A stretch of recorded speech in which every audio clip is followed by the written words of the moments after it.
I think innovation happens just because it's for the goodness of humankind, and it isn't. Innovation happens a lot of the time because somebody had an idea that can make a lot of money, and it's about making money. I talk about being socially responsible and things, but I do this job to make a living because I want to make good money, and I want to succeed in life, and so tax impacts that. I'm not going to take my super amazing idea that I might have and do it in a place where I'm going to get taxed half of it. That would be a silly financial decision ultimately, wouldn't it? If you could, you'd go somewhere where it's going to work better for you, I think. This week's Millennial Master is Kieran Jones, CEO of the Freethought Group, who's proof that success doesn't always come from rapid-fire growth. Starting his first business as a teenager in Scotland, Kieran built his career on sustainable scaling and ethical values. Today, he runs a global hosting business with thousands of happy clients, a remote team spanning 3 continents, and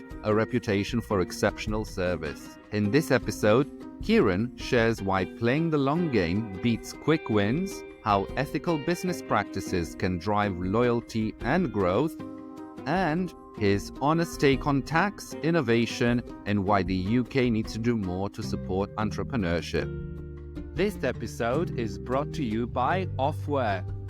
Gym memberships, gift cards, free coffee, and Pizza Fridays. Well, these staff perks just don't cut it anymore. That's why Offwork gives your team something they already love: travel. They can book their own flights, pick their own hotels, and plan the perfect getaway, all with the travel fund you set up for them. It's super easy. Just set the contributions and Offwork handles the rest. Better time off means less burnout, more motivation, and happier employees. Give your team a perk they'll actually love. Check out Offwork today on offwork.com. Millennial Masters is proudly sponsored by Jolt, the UK's top web hosting service.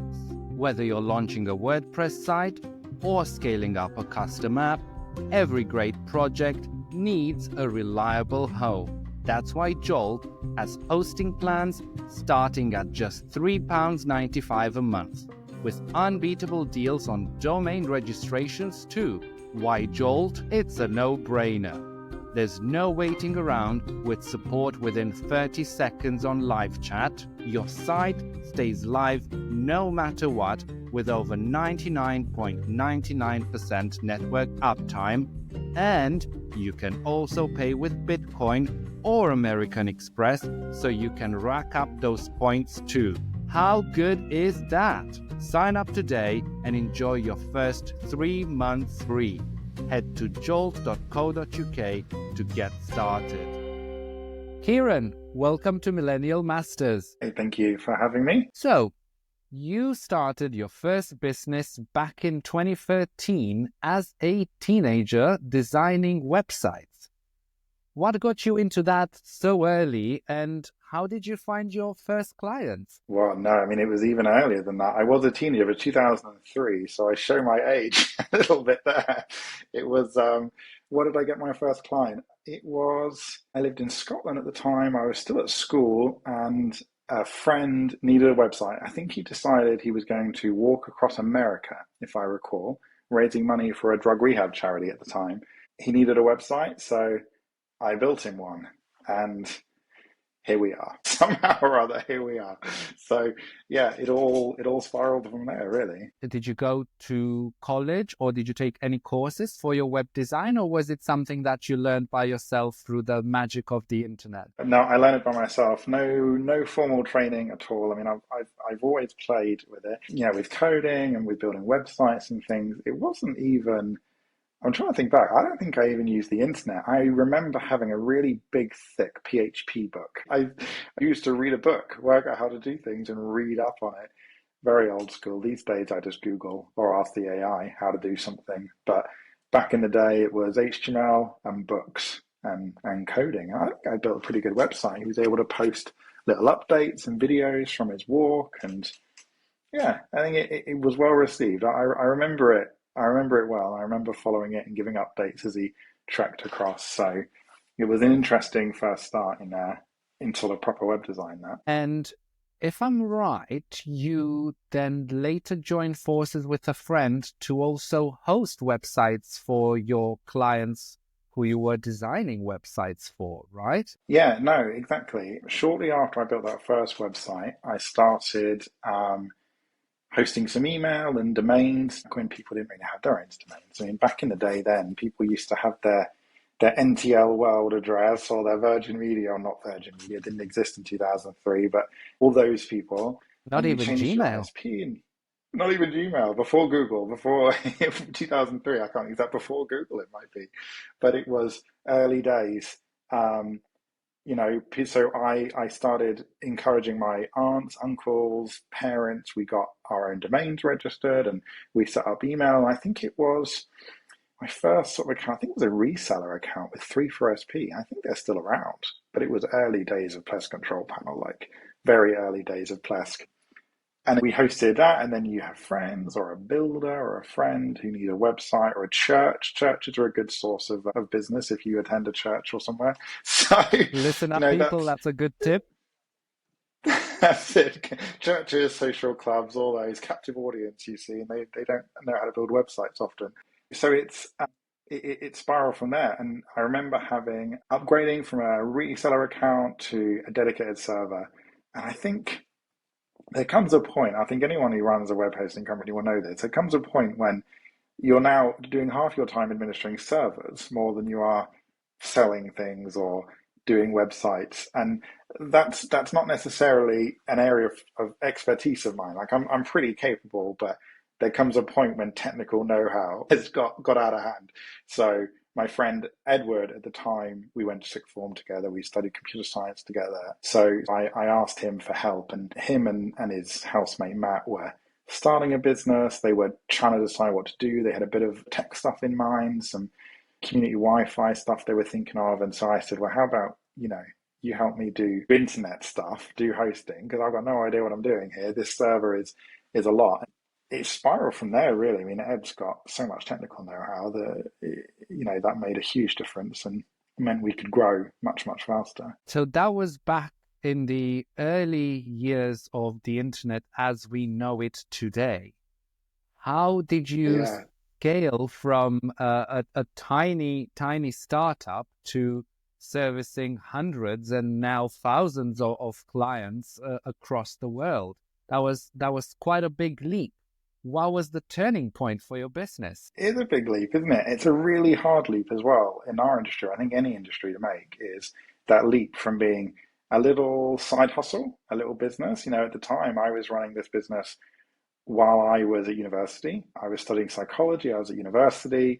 My colleague Edward had a full-time job working for an insurance company, and so this was very much a side hustle. And we made it work. We got more servers. We learned about how things like transit worked and routers. Somewhere we still have. In fact, at the weekend we found our first ever router that we used. It's still in the office. I think it needs in a glass box. And it's this tiny little router board. And anyone who's ever used those back in the day when you had to build them, you had to buy a case and a board separately.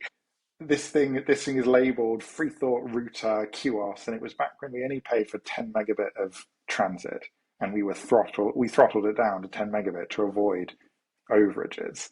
I mean, the idea of 10 megabits of transit now is unthinkable. I think one server would use many thousands of times that. How did we scale? And actually, a huge part of our growth in the early days comes down to acquisitions, which is a weird thing for a small business to say, but we did a lot of acquiring of little sole trader resellers who were struggling to make that leap into their own servers and infrastructure. And that's a really tough leap as well. The expense is high, so we sort of leapfrogged a bit by acquiring smaller hosts and using their customers, obviously, to kickstart things a bit. How did you fund these acquisitions for your growth? Did you take in investors, or was it through funds and revenue that you were already generating through your initial business? Yeah, entirely self-funded. Up until extremely recently, we've been very debt averse and pretty risk averse as well. So we've grown very steadily. We've not gone for rapid, unsustainable growth. We've been a slow, steady tortoise and hare like scenario. And I think that's paid well because it means we have really solid foundations. So we funded it through money we'd earned through sales, through not selling stuff, through throttling our connectivity to 10 megabit, through using refurbished servers and keeping things lean. And ultimately, not having staff. We made it work despite having just the two of us.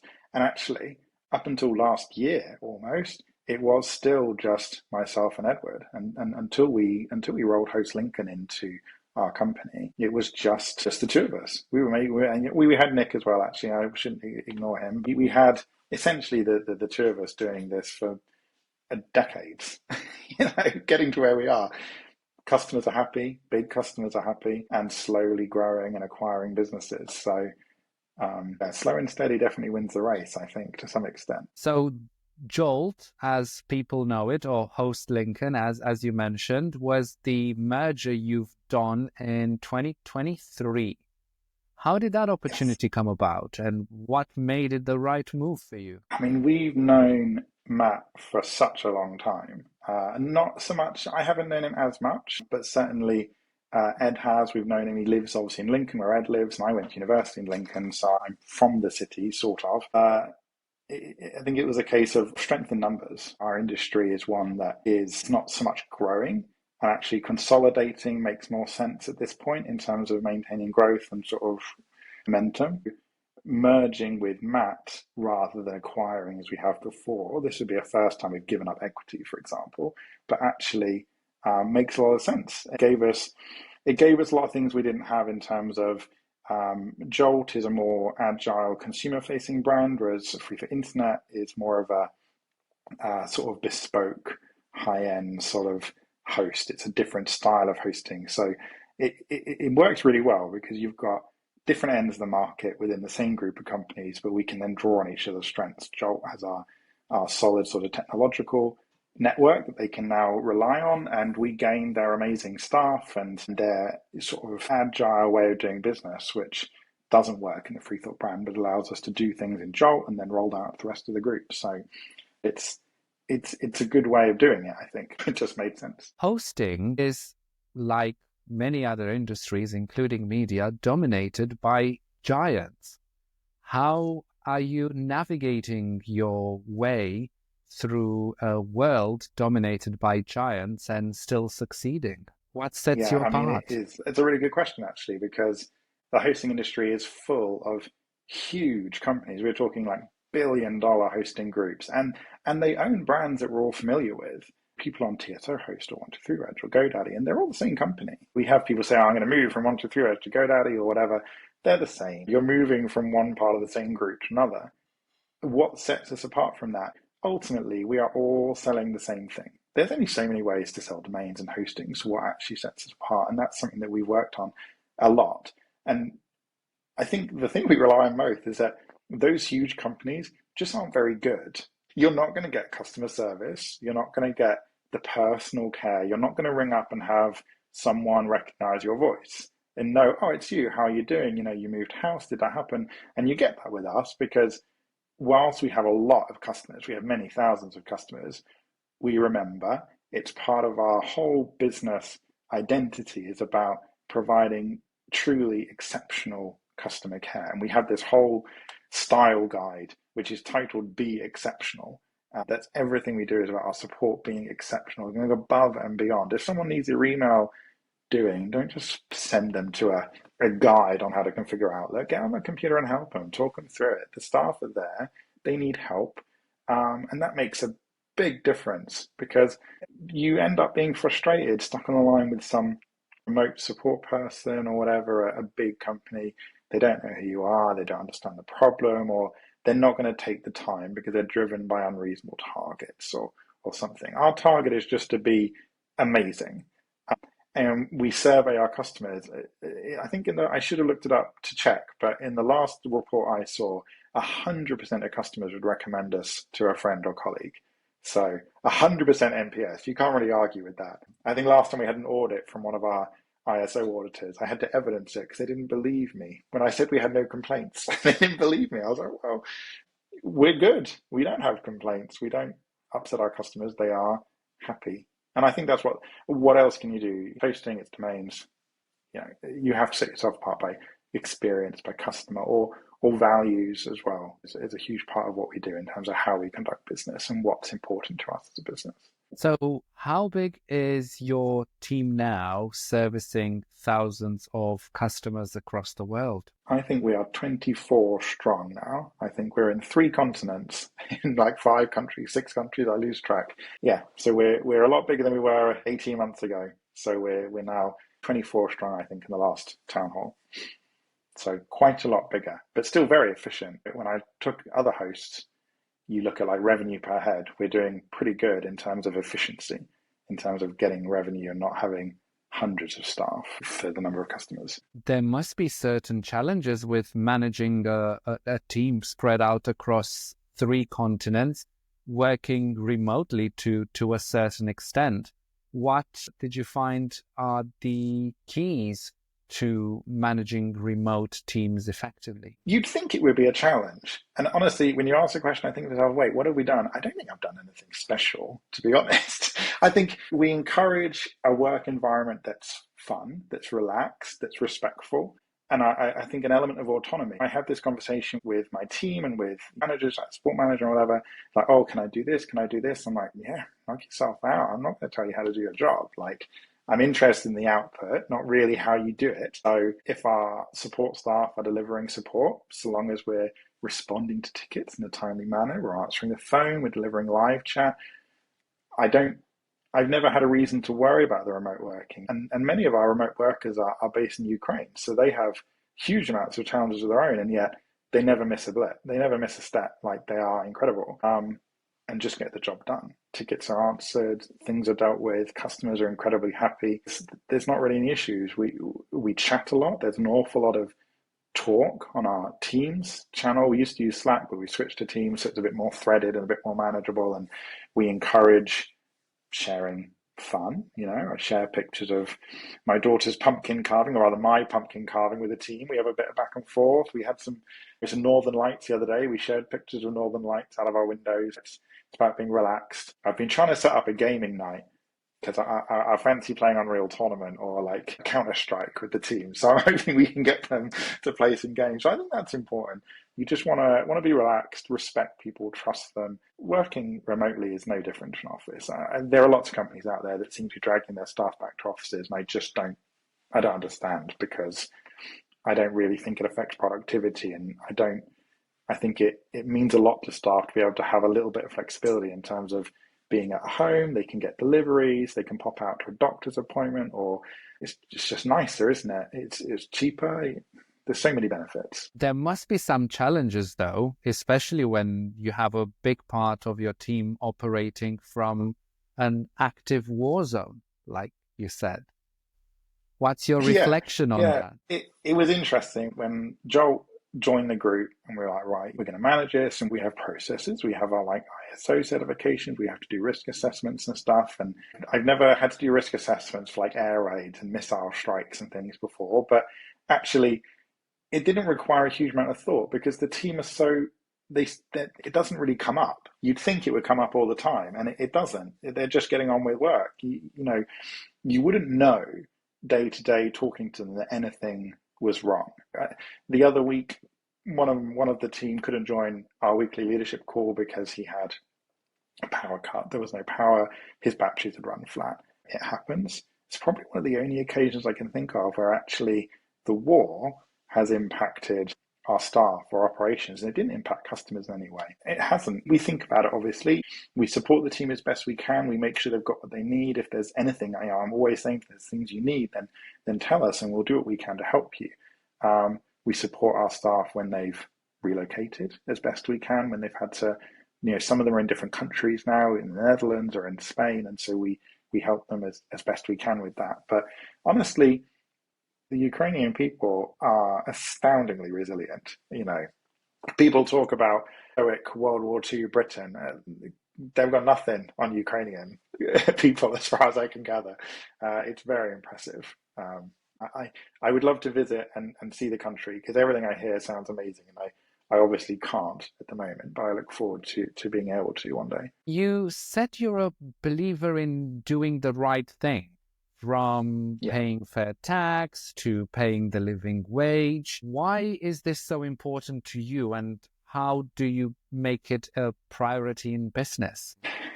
Doing the right thing should always be important, surely. To me, it seems logical. Lots of companies out there don't do the right thing, or they do things that are okay. Not, you'll say, oh, it's not illegal. We're paying tax. We've avoided whichever one's not illegal. We've done the right, we've reduced our tax bill. We've reduced our tax liability. The likes of large coffee chains and online retailers like to not pay tax in the UK. They're not breaking the law.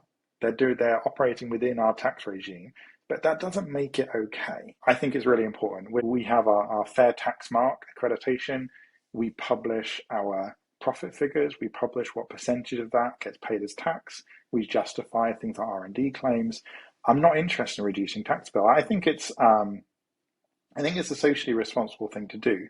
We talk in this country about the NHS and about social care, and we see, we saw the King the other day in opening a food bank, and that's madness. It shouldn't exist. It's our responsibility as a profit-making company to contribute to the societies that we operate in, because we are successful, and it's only right in a modern society to share in that success by paying our staff correctly, by contributing to charitable work, or supporting our staff, or indeed just paying tax, because those tax pennies pay for things like welfare and the NHS and all sorts of other stuff.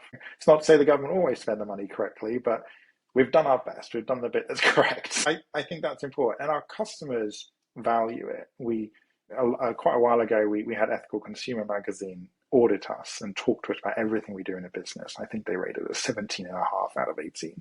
I think we lost half a point for carbon offsetting. That means a lot to our customers, because they know that we are a nice company to work with.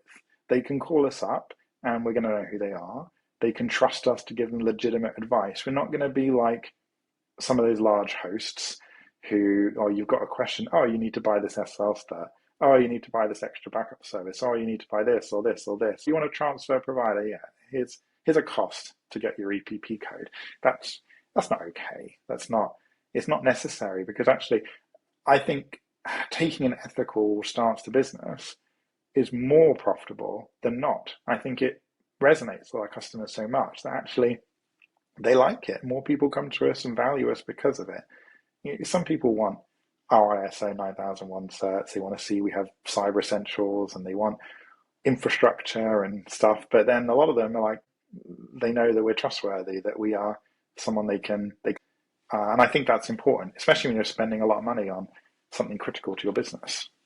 So yeah, I don't think it's necessarily a decision we made to be ethical as such or socially responsible. It just happened, because why would you not be a nice company and nice people? Speaking of tax, is there then a threshold that you think we would cross and the UK would stop being a competitive country for people setting up businesses? And here I'm referring, for example, from moving the corporation tax from 19 to 25% recently. It's quite a jump, and we're going to see from a different government now another series of tax increases. How do you think that makes the UK competitive and attractive to other businesses and entrepreneurs? I don't know that it does. I'll be honest, whilst, I don't want to get into politics necessarily. I think the tax regime is important. I think that removing incentives to start business or to innovate is a mistake. Crippling our small businesses with business rates on properties, or removing or reducing like entrepreneurs relief or business asset disposal relief as it now is, I think it's a mistake, because why would you start a business here when you could start one somewhere else? And I think it's telling as well. If you look at stock exchanges in the UK or versus America, our stock exchanges are dominated by old industry of oil and gas and materials and all these things. And then you look in the US, and they're dominated by Meta and Facebook and people like that. And it's like, oh, where is the innovation happening? It isn't here. It should be here because we have lots of skilled people, lots of universities. We have all sorts of interesting things happening. We have people, building space-based industry, and I think they're trying to launch rockets from Scotland and stuff, and all things like this. But where are the businesses starting? It's bad enough that we impacted our trade with the EU, which is going to stifle innovation. But now we're going to tax people for starting businesses. I had conversations the other day, and we're saying, well, one day, if we want to exit this business, if I want to do something else, I'm now going to be taxed much higher. Can I avoid it?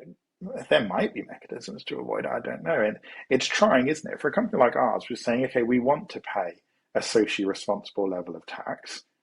But then if the government is making it so actually the level of tax they're setting isn't socially responsible because it's stifling development in our society, then it's a little bit tricky, isn't it? We want to do what we're told, but then we don't agree with the tax regime. But we operate in this country, we have to pay the taxes that we owe. But if someone was interested in what I had to say, I would certainly be saying to them, no, we shouldn't be doing this. We should be giving tax breaks to new business, to technology, to innovation. We should be making R&D easier to do, more tax advantageous. We certainly shouldn't be making me as a business owner think, well, what do I do when I start a new business? This is going to cost me. Is it even worth it? Or do I maybe, instead of doing this, do I look at private equity and stuff like that rather than growing like an old school homeschool business like I have? I've started from very scratch versus a more formal way.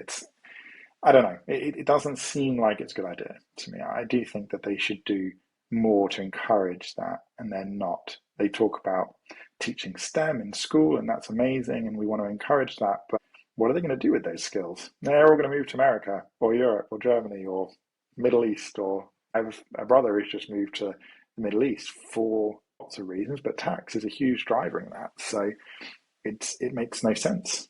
We should be making more effort to encourage innovation. You're not the first millennial master to mention the Middle East and some of their financial incentives, but where do you see the next wave of innovation coming if it's not going to be the UK? I mean, it's got to be where the money is, hasn't it?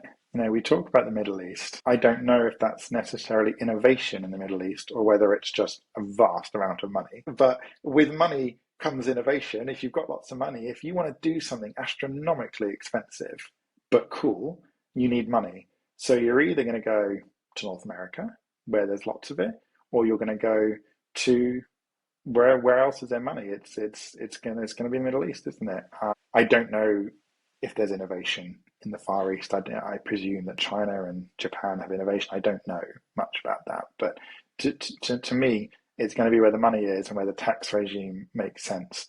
You're not going to invest millions and millions of dollars developing some AI thing or whatever the next leap is beyond that if 40% of that's going to be taken by the tax man. Why would you do it? It makes no sense. You would obviously do that innovation where it's good. It's fine for university. Innovation at universities makes sense because they're not driven by profit. But when you want to make a profitable innovation, you want to commercialize that, you can't do that in a university. You've got to sell it somewhere. You've got to do it in a way that makes money. Ultimately, it's very nice. Perhaps that's what they think when they set tax regime. They think innovation happens just because it's for the goodness of humankind, and it isn't. Innovation happens a lot of the time because somebody had an idea that can make a lot of money, and it's about making money. I talk about being socially responsible and things, but I do this job to make a living because I want to make good money and I want to succeed in life. And so tax impacts that. I'm not going to take my super amazing idea that I might have and do it in a place where I'm going to get taxed half of it. That would be silly financial decision ultimately, wouldn't it? You'd go somewhere, if you could, you'd go somewhere where it's going to work better for you, I think. So have you considered moving shop elsewhere or maybe opening a new business elsewhere outside of the UK? No, I haven't. We've spoken about the need to form businesses if we needed to operate in a certain regime. I chatted with, as I mentioned, my brother moved to the Middle East, and I chatted with him about doing business in the Middle East, and we might have to form a company there to do that because of the regime they work within. But no, I don't think I wouldn't personally be able to move country. I wouldn't want to. One day, a long time ago, I dreamt of sitting in a square in Spain, sipping sangria on my laptop. I could work from anywhere. I don't need to be in this office here. I don't. But I wouldn't. We never thought about moving elsewhere, certainly not for tax reasons. The only reason we'd form another company would be because we had to. Maybe it becomes necessary for our staff in Ukraine to be employed with a Ukrainian entity, or maybe we want to capitalize on an opportunity in the Middle East, say, and so we need a company there to do that. I don't know, but the majority of our operations are here in the UK, and it is what it is. The tax regimes will change. And they may change again. Who knows? Changes by the day. Speaking of change and innovation, you mentioned AI, the big buzzword right now. And AI is transforming industries everywhere.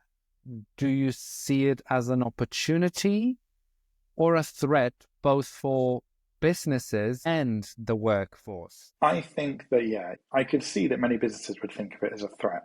And I think that in the same way that innovation threatens most businesses, I was chatting the other day about how annoying video streaming services are because they have stuff locked into one or the other. I wish they'd catch up with music and just put all of it everywhere because it'd be so much simpler. And those industries did not respond well to innovation. AI is interesting because AI not threatens because it's supporting, I think, but it is somewhat of a threat to tradition or traditional ways of working or thinking. To all industries. Yeah, that's it. It's a huge impact, and it's transformative, not even just to business, just to the human race. Like, it's astounding what AIs are capable of. And I use AI all the time for all sorts of things. When I was preparing for one of our external audits for ISO, we were transitioning schedules, and so I gave the AI the old statement of applicability, the new one. I'm like, right, compare these, tell me which ones don't conform, and give me a to-do list. And it went through the spreadsheets, it compared it, it told me exactly what I needed to do, what policies were missing, what had to be updated, and I just worked through. If we're missing a policy on something, the AI can write it for me to start, or at least give me a starting point, and we can then work from that. The improvement to efficiency is huge. But I do think as well it can improve service. We are trialing AI at the moment in our support functions in order to better summarize tickets. We're not using it to answer customers. I wouldn't do that at this point, but we use it to summarize tickets, tell us what's happening. It's only just today finished learning from all our ticket history, so I've not given it much of a test yet today, but it's imported all of our documentation, all of our ticket history, and so when a customer emails, we can summarize, it can make suggestions to our agents on what the problem might be or what the reply might be, or it can identify issues that they might miss, particularly if language become, not that our staff struggle with language, but it can help fill those gaps in knowledge or understanding, or pick up stuff that you may not have noticed, which I think is an improvement to customer care personally. Any other uses or industries you see AI disrupting next? Disrupting, customer care is the obvious thing. Personally, the biggest thing I use AI for, and I don't know if this is a good use for it or not, but it's never let me down. It's really good at food and drink suggestions. Sommeliers are in trouble because I'll tell you, wine suggestions from the AI are spot on. I get them pretty good. I buy the wine, I'm like, right, I really like that one. It tasted like this. I thought it was, sweet or it's dry. I enjoyed this. This is the meal I'm having next. Can you suggest something? And it's like, why don't you try these? You liked these wines from New Zealand. You liked this wine. And then it knows from a previous conversation that I typically shop Asda or Sainsbury's. And it pops up. It goes, oh, they sell this in Sainsbury's. It knows.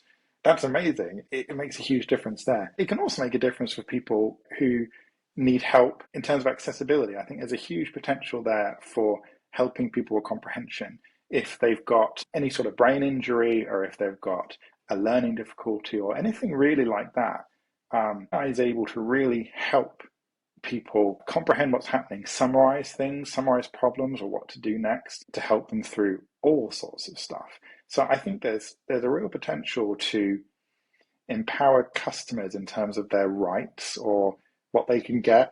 Like, it's very easy to write a really well-written complaint letter with the help of an AI.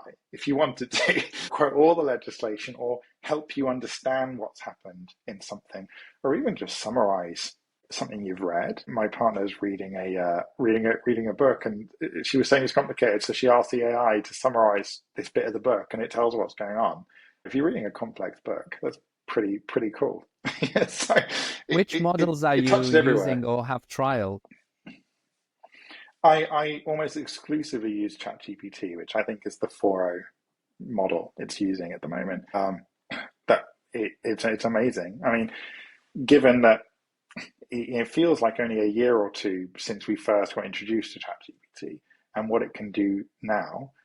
Voice mode. My daughter, who's 6, absolutely loves advanced voice mode in ChatGPT. She'll chat away. It remembers that she likes swimming and that she goes to rainbows, and it remembers and asks her, "How was your tennis lesson this week?" It's kind of creepy, but also cool. It's all contained within that. It's like it's weird because we're used to voice assistants like Siri, which are useless. Yeah, it's And not now great at all. ChatGPT. ChatGPT is like this little robot friend who just knows everything. The other day I was like, right, I've got some soft cheese and I've got some Baileys. We've got to be able to make something with this. And I am now the proud owner of a half-eaten Bailey's cheesecake, and it's incredible. It just created a recipe for me. It created a PDF, even put a little picture of what it thought it should look like for me. It's very impressive. I have tried it as well for recipe suggestions, telling it what you have in the cupboard, and Yeah, it's coming up with some pretty good stuff. But from my it is. experience, if you ask it to adjust a recipe to certain quantities, that's when it fails. It's still not doing very well Yeah. with math. No, it's not very good at maths. If you ask it to make an adjustment and suddenly you end up with a metric ton of macaroni cheese or something, or uh, if you've asked it, if you're feeling like you want a bit of a party mood and you maybe photograph your alcohol cabinet, it's pretty good at suggesting cocktails, but occasionally it gets the quantities slightly wrong. And so you end up with a cocktail a little bit too strong, perhaps. Worse things have happened. Sometimes it gets a bit exactly. Sometimes it gets a little carried away on the overproof rum. You mentioned you have a daughter and you started your business as a teenager, so you'd be able to reflect on balancing work and family life, which is quite a challenge for most entrepreneurs. How do you manage it? A really poor sleep schedule is probably a must. It is difficult, absolutely. I think I'm lucky in the sense that I start my business really young. So by the time I had a daughter, I'm already in a position where the business is somewhat self-sustaining, and it doesn't matter if I'm away from my desk. Like, I'm quite able to go and do school run or pick up or go with my partner and take her to tennis. And so I'm able to do those things. I'm extremely fortunate that I've grown the business to a point where I can do that and be quite flexible. Um, it is difficult to manage those things sometimes on days when I've got to do school run and stuff and I've got to cram in some meetings or something needs my attention, or say last week where I had board meetings and then other stuff happened. I got to the end of the week and I'm thinking, I haven't done anything this week. I don't feel like I've achieved very much. But the company has cracked on. Everything's happening. I'm assured that everything is fine. So it is a challenge. I think managing work-life balance is difficult. I think probably I would encourage anyone who is starting a business to really remember that, though. It'll be all too easy to start a new business and forget about your family or forget about work-life balance. And actually, your family is really important to keep you grounded and happy and well adjusted. And if you're spending every second every day working, you're going to miss really important stuff. And that's so important. I said to one of our directors who's expecting a baby any moment, and I was saying to him, we've got to get this stuff handed over. I says, I don't want you working in those early weeks and months because you don't get to do it again, and you don't get to do the childhood again. It is important to try and remember why you're doing this. It is a sense of achievement for yourself, but equally you want to provide for your family. There's no point providing for your family if they forget who you are in the process. So it is difficult, but everyone I think has to find a way to balance it, because otherwise you're going to miss the stuff that's really important, and you're not going to maintain a balance. You're not going to keep track of what's actually important. Like, the success of your business is important, but not as much as your family is. So that's sort of my view. Talking about balance and productivity, as you brought it Yeah. into discussion, what habits or routines help you focused and to stay productive when family life and the business and people on 3 continents all require your attention? I'm not always that good at it. I think probably it's important to remember we're not great at everything. I think something that's quite important is remembering that you don't have to do everything. You rely on the people you've hired, and if your business is at a point where you've got staff, then trust them. As we've grown, it's been a bit of a learning curve over the past 18 months to remember that we have people who can do this. When I'm talking to our tech support manager and he's asked me what to do, and I'm like, I trust you to do it. Like, I don't need to micromanage this. My colleagues are slowly learning how to delegate to their teams. And that's important, because if you try and do everything, you're going to do everything badly, I would argue. And you're going to end up stressed about everything, and you're not going to feel like you've achieved anything. So you're trying to do everything. If you're trying to do everything, well, your staff aren't going to like you because you're micromanaging, and no one wants a micromanaging boss. But also, you're not going to feel very accomplished, because all these tasks you've done a little bit of, opposed to doing the things only you can do well. Um, I Lately I've been trying to focus very much on outcomes. Like, we have meetings, I'm trying to make sure the meetings we do have a purpose, that there is a defined purpose of that meeting, so that at the end of it we've done something. We haven't just chatted away about some cool bit of tech and then not actually done anything. We've just wasted like 5 people's time just to have a good chat about something. There was a meeting today that I got invited to, and I was like, do I need to be in this? Like, sounds like a really technical meeting about object storage or something. Doesn't really seem like I've got much to contribute there. Just let me know what happens if you need something, and I think that's important. I don't need to be involved in that. It's nothing to do with me, really. If you trust people to do the work you assign them, then actually you're going to save a lot of brain power to focus on the stuff that's meaningful, so that you felt like you've made a meaningful impact in your day-to-day work and the business. And it means then you've got the brain space to relax occasionally and turn off. I'm practicing more at turning off. I've configured my focus modes on my phone so that at 5 it shuts things off, apart from like really urgent stuff. Obviously, staff know how to reach me if there's an emergency, and I think that's important, to force yourself not to work all the time, because it's so easy to work all the time. The other thing I like to do is to-do lists. I love a good to-do list. My colleagues don't like that I insist on using pen and paper to write them down, but I do quite enjoy ticking stuff off. Yeah, I think that's important. Some of my colleagues, they talk about having too much to do, being overworked, pulled left, right, and centre. I'm saying to them, okay, well, what have you got going on? And the problem is, if you've got 1,000 small jobs, the only real process you've got in your brain is going to be, there's too much. But if you can write it down, if you can work out what you've got, what depends on what is high priority or not, it's manageable, it's there, it's out of your brain, and it's on paper. It's the same as you're doing, people do therapy and they write down stuff that's upsetting them and then they burn it or whatever. You've got to write it down, get it out of your head, into your to-do list or into ClickUp or Asana or whatever tool you want to use, Monday or whatever. And then it's not in your brain anymore, and you can focus, you can figure it out, because otherwise it's going to rattle up around in there and just stress you out. So I love a to-do list. It's satisfying. How do you figure it out? How do you prioritize what's important? How do I do it? What's your system A or lot. your framework? Yeah, I like to do. It's interesting. You've got 2 options, I suppose. You can either have a day where you're going to focus on the stuff that's really important because your accountants or someone is hassling you, so you need to do it because there's some pressing deadline. I am awful at deadlines, but nothing like a deadline to get me moving fast. Like, this office has been a tip for ages, but preparing for our chat today, it's tidy. I put a blind up earlier, so it's You're beautiful. A welcome. deadline, so I'm tidy because of you. So sometimes deadlines, I think if you set yourself a deadline, that helps. But also, there's a sense of achievement needed. If you've got one task that's going to take you weeks, you are not going to feel like you've done anything. So I think it's important to intersperse it with little tasks. Back in the day, I worked for an American company a long time ago. Their Americanism, low hanging fruit. There is something to be said for low hanging fruit. You knock off a tiny little task. Oh, email that person that invoice, or find that thing, or have a chat about display screen user assessment, as I had earlier today. It was on my to-do list and now it's ticked off. And it took like 3 minutes of my time and something's gone off my list now. The easy stuff, do the easy stuff on the list first sometimes, because then you can reach lunchtime, you've ticked like 20 things off and you're feeling great about yourself. And you're going to feel really good about then spending a whole afternoon making no impact at all to a big task.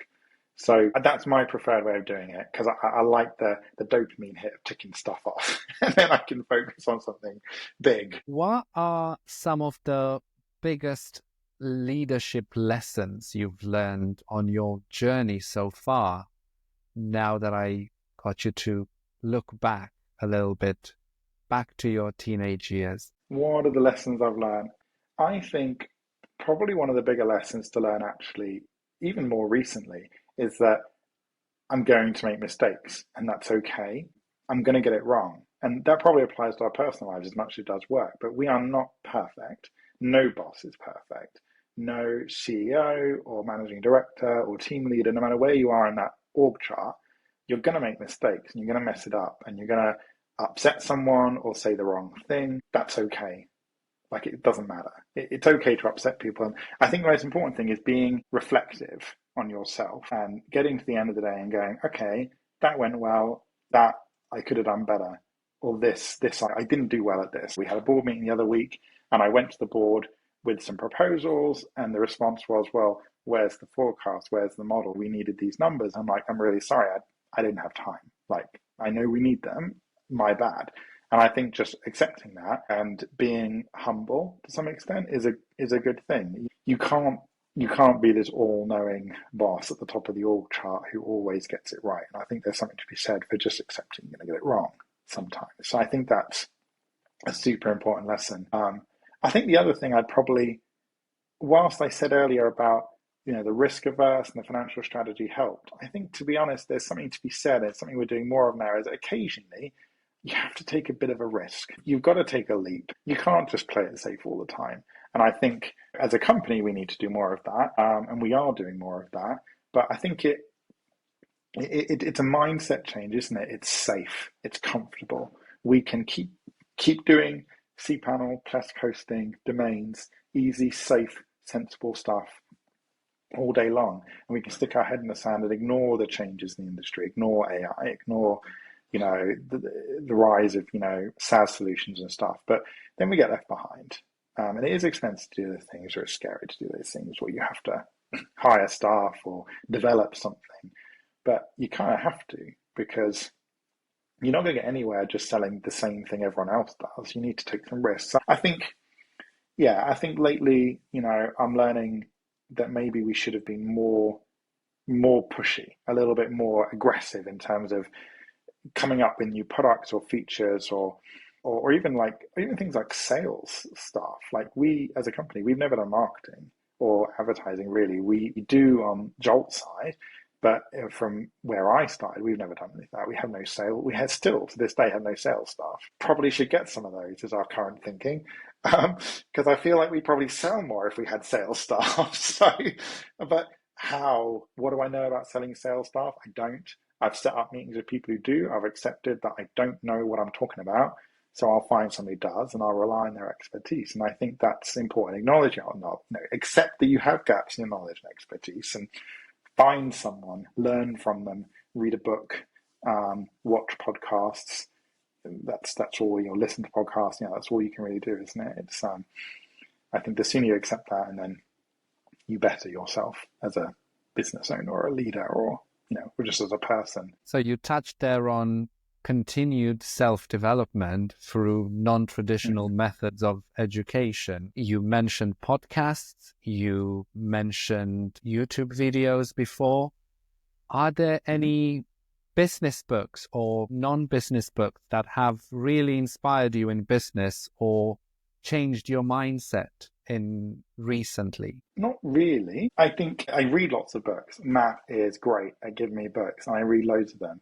And some of them are really interesting. I've really enjoyed reading about balanced scorecards recently and learning about how you can target and drive businesses based on like data. I've done a lot of reading recently on data, but reading is, for me anyway, reading is only so helpful. I need to see an example. I'll use the AI for that sometimes. I'll be like, right, I've been reading up on this. Can you talk through an example? Help me figure this one out. And I can do it in real life and I can see it in action. And then it makes a whole lot more sense. Traditional learning works for some people. Some people love books. Listening to podcasts and YouTube videos, or just examples of something. I learn much better that way. But traditional learning methods work better for some people. Some people love it. They want to go and do a course, or they want to go to a lecture or whatever. I don't have any qualifications in IT at all. I'm a psychology graduate. I was going to be a therapist. I'm not. And actually, even more recently, I've done additional training in my own time, just for my own interest in counselling and stuff, because it interests me. I much prefer that more practical, hands-on learning. Do it. I wanted to learn something about some of these new website builders and plugins for WordPress and stuff that are out there. So I installed them and I used them. There are docs, I assume. I haven't read them. I just figure it out. But that's my preferred way of doing it. There are books I've read on a personal level that made an impact. There's a book I read recently by, I forget. It's called The Subtle Art of Not Giving a, and we'll let you finish the last word there. That's an amazing book in terms of personal growth and how you approach life. I really enjoyed that book. It's such a good book in terms of like approaching challenges and adversity. And I think one of the things that stuck out for me the most there in that particular book was one of the almost at the very end is talking about values and things you can do. And one of the things it said is the sort of counterintuitive value is to be, you're responsible for everything, is what he was saying.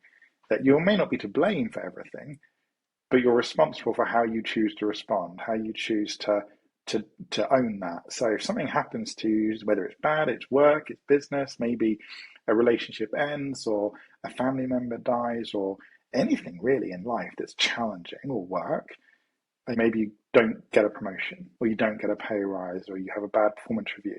It's not your fault necessarily that thing happened, but it doesn't mean you're not responsible for it. You're responsible for how you respond to that. You're responsible for your emotional response. It's up to you when that setback happens. Am I going to hate my boss? I didn't get the promotion. I'm going to work to the letter of my contract.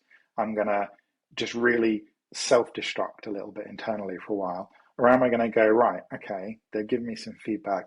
This is what I'm going to do. I want to get it next time. I'm going to own this. I'm going to respond positively to this setback. This is my opportunity. That's a challenge, but I think if you can take responsibility, it's easy to go, oh, well, that's their fault. They're a horrible boss.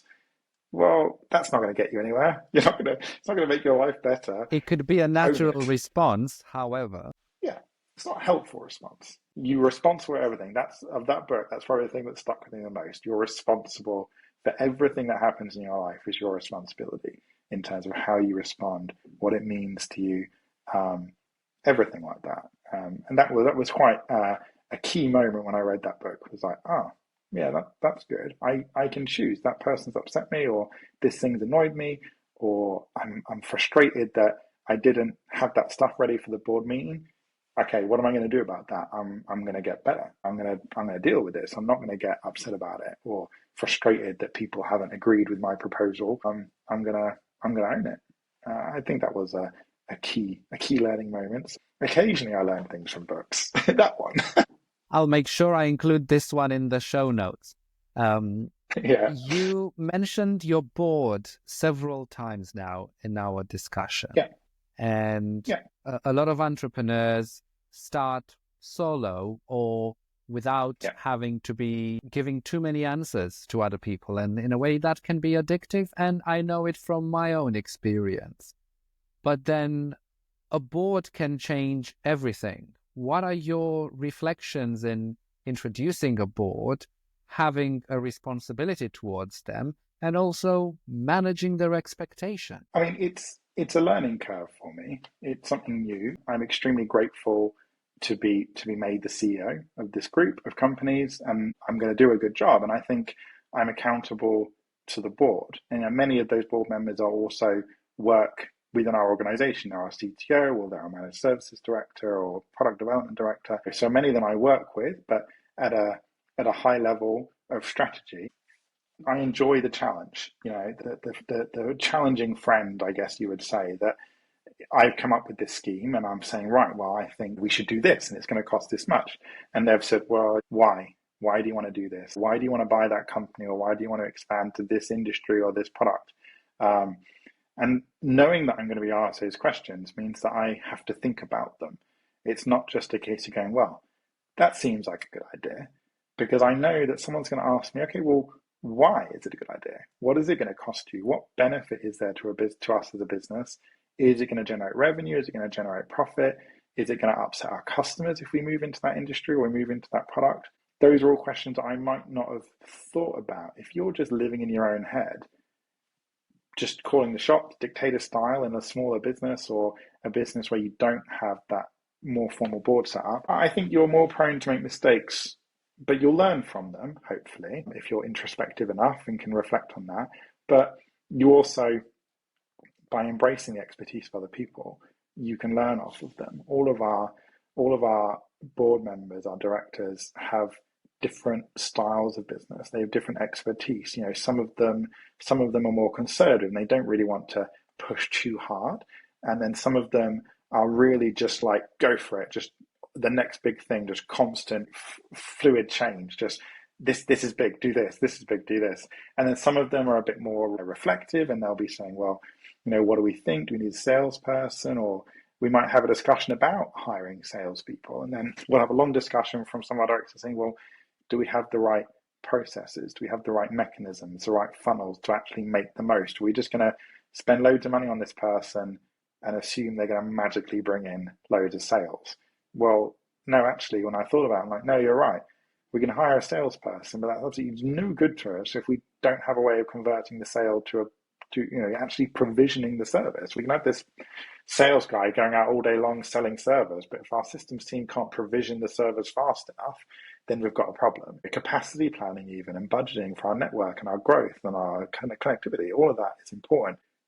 Yeah, adapting to a board is challenging. I think I can see that some directors would struggle with that, but I would say embrace the challenging friends. I think if you can find people who want to be on your board, who have diverse opinions, you don't want to take the approach of a certain elected president who might surround themselves with people who agree with them, because that's not going to do you or your business any good. You need people with different opinions and different views who sometimes disagree with you. Not all our directors agree with publishing our tax and profits. Not all of our directors think we should hire salespeople. Not all of them think we should move into certain products. And it's that friendly back and forth and drawing on our expertise. And we all have done many interesting things so that we're able to arrive at the strongest, most likely to succeed position, or at least a well-considered position. Sometimes it is a case of me going, well, I think this is a good idea, and it's literally my job to come up with strategy. So unless there's like a really big showstopper, then this is what I want to do, and it's my job to own that if I mess it up. But that's my responsibility. That's my job to make these calls. But by having a board accountable to that board, I think it gets rid of that danger of a director or a CEO having a bit of a God complex. You need them to know that they are accountable to someone, and there are people who can help them, advise them, or help them reflect. I think that's important for anyone. I'd encourage anyone to have people around them that they can work with on these things. Somebody who has been criticized online for having a bit of a God complex, not necessarily having a board. I know where you're going. Yeah. And also playing a big part in the industry that you're working in, as you mentioned, WordPress, is obviously Matt Mullenweg. And what's your take on what he's trying to do with WordPress? Is he destroying the ecosystem that he has built in the last 15 years? I don't know if I want to make an enemy. I'm a hosting company. I don't want to draw his attention to me too much. Maybe I should keep my head down. I think, uh, I think it's like I said earlier about trust.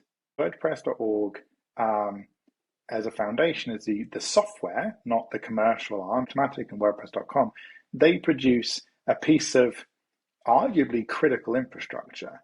A vast amount of the internet relies on that technology. And with that comes a huge responsibility. And people trust WordPress to provide them with carefully developed software that's neutral to their work. You don't want a piece of software that ties you to something. And so I worry that his actions are eroding that trust. And I think there's a danger it erodes it on two fronts, because you're eroding the trust of your network, your sort of channel essentially of hosts, but also you're making your users who rely on that software think to themselves, oh, this isn't a stable bit of software. I spoke to, like I said, to the board, and I spoke to them in Teams, and like, are there alternatives to WordPress? Should we be looking at whether we offer Drupal or Joomla or Silverstripe or whatever else there is out there? Do we need to pivot a little bit just to give people options? Do we publish blogs and advice on what else there is out there? I don't know if that's the case. I don't know if we should or not. We haven't decided on that yet. WordPress is almost likely, it's likely always going to be a key part of the internet infrastructure, isn't it? But I do think that there's a danger of eroding trust. I think he needs to be careful, of the image that gives to people who rely on his software. And it is good software. It's great software. It's made a huge difference to the internet. I think the internet would be a very different place were it not for WordPress existing. The alternatives to WordPress are not as good. They don't have the ecosystem. They don't have the support. So I think it's a dangerous game he's playing. I feel like I should understand why there's this problem with WP Engine and WordPress, and I'm not really sure I understand what happened there. I've tried to understand it. I don't really know what happened. Doesn't seem like a good course of action on either party's approach, to be honest. I guess from WordPress view, it's down to trust. We need to be able to trust them to provide software that the internet relies on. I do think it's critical to the internet that it works. Can you imagine if WordPress suddenly collapsed? What on earth would happen? I don't know how that would even, what would happen next. Isn't that a danger, though, that they are too big and too influential?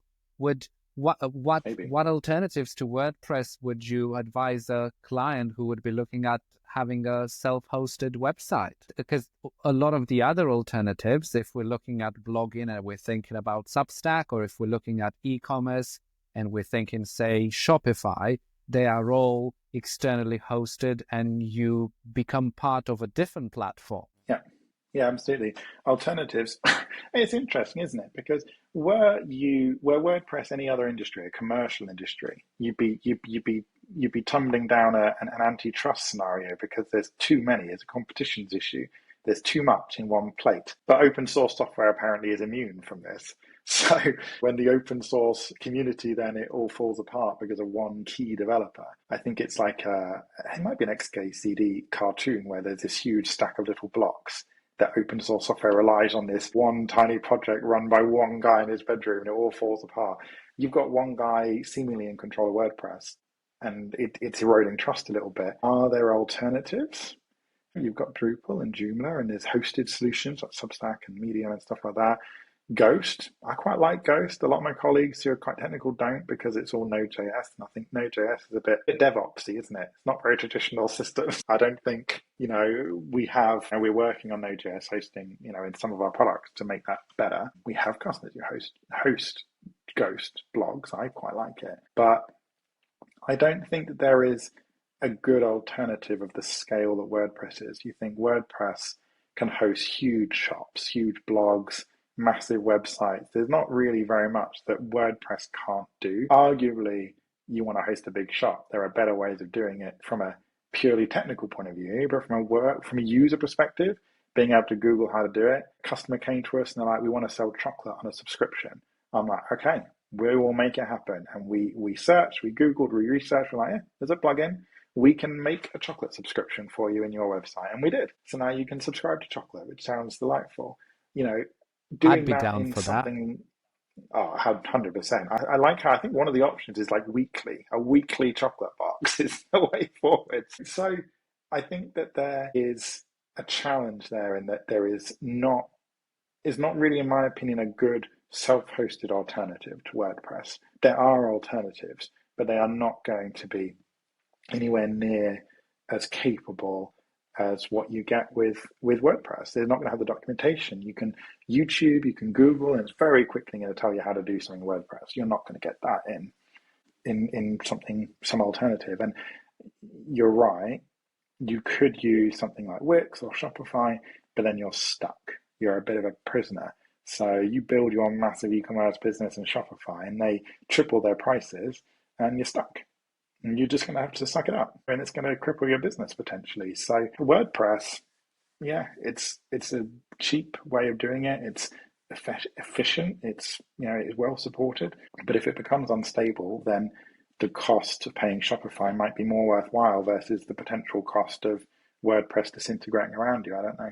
I don't think we're at that point yet, but when you've got everything in one basket, it does pose questions, doesn't it, when there's the appearance of instability in that project. I guess that's the dilemma of any business and business operator. Yeah, it is. You risk, simplicity versus resilience. We talk about it with data centers. A lot of our data centers are contracted to the same supplier. We have a problem with them or some contractual issue with them, we're all in one place. Versus if we have lots of suppliers, lots of different contracts for data centers, but then it costs more. So we have to put prices up.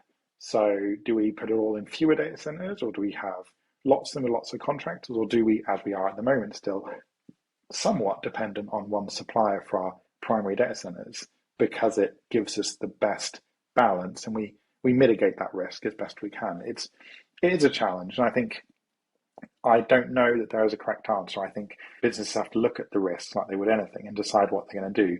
That's something we see, especially the e-commerce sites. How many times have I had conversations? Oh, my site was down for 2 minutes. I lost £10,000. I'm thinking, well, if you're making £10,000 every 2 minutes, you probably should spend more than 30 quid a year on your hosting, would be my suggestion. Some people are not so good at mitigating risk. I typically tend to wrap up Millennial Masters with an introspective question. And I want to ask you, Kieran, what is the biggest sacrifice you had to make to be where you are today? Biggest sacrifice I've had to make to be here. I'm trying to think. What are the things I miss about being here? My mind immediately leaps to the issue of remote working. I used to work traditionally in an office with lots of people, and I enjoyed that. And I had lots of friends I worked with. We had lots of fun. We went in, we had Christmas parties. As a remote worker for a remote company, I don't have that. But also, there are limits when you're the CEO or you're the managing director. There's only so close you can be with your team because there has to be an element of separation.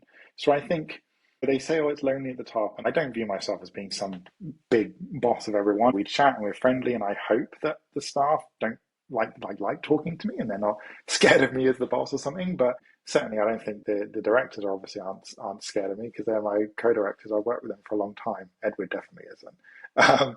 But yeah, I think that probably is one of the things I would miss. Like, it'd be nice to be in an office with people and making friends and stuff, but equally I love being at home. I love the job I do, and I really love running a business. Running a business is probably one of my favorite things to do. I was asked once by the CEO of another large web host, and he said, what do you like about this? And I'm like, I just love running a business. I could be selling novelty spatulas. I don't really mind what I'm selling or what I'm doing. I really enjoy the running of the business. It's not so much hosting or servers. Computers are annoying. I wouldn't recommend anyone maybe get into this industry, but I think I enjoy running a business. Some people run businesses because they love the product or the thing, but in my case, I love running a business.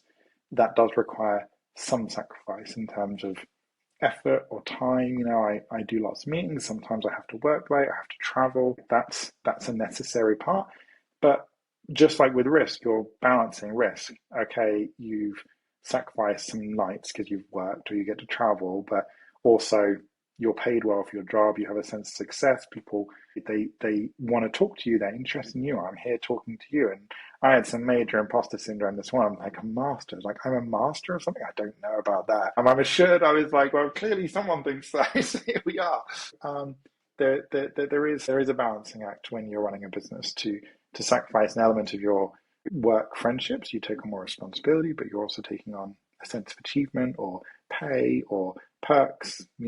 Travel is both a blessing and a curse, I think, to some extent. But yeah, I don't know that I've made massive sacrifices. I think probably I'm an exception now. I think many people out there who start a business sacrifice a lot. They have to put loads of money into it, and they struggle financially, or they lose relationships, or they lose time with their children because they're working so hard. And that would be a huge sacrifice. I'm no illusion. I'm very fortunate that I have managed to grow this business from nothing while still going to university, still holding down another job to help do it on the side, and grow it to the point we are now, where we have tens of thousands of customers and are successful in our industry. I think I'm extremely fortunate. So I'd love to paint some story about all these sacrifices I made. I don't know that I have, but I certainly respect those who do. I'm lucky, without a doubt. I think you just summed up to yourself and everybody listening and watching why you are a millennial master, Kieran. Good. And Good. On that note, I'd like to thank you for sharing your journey and your insights, and looking forward to your next move. I really enjoyed chatting. No, it's been a pleasure. Thanks for sticking till the end for another great episode of Millennial Masters. But don't keep this to yourself. Please share the wisdom with someone else. And it will also help me spread the word. Don't miss out on my book club and extra features. Get them in your inbox every week. Simply subscribe on millennialmasters.net. Catch you next week.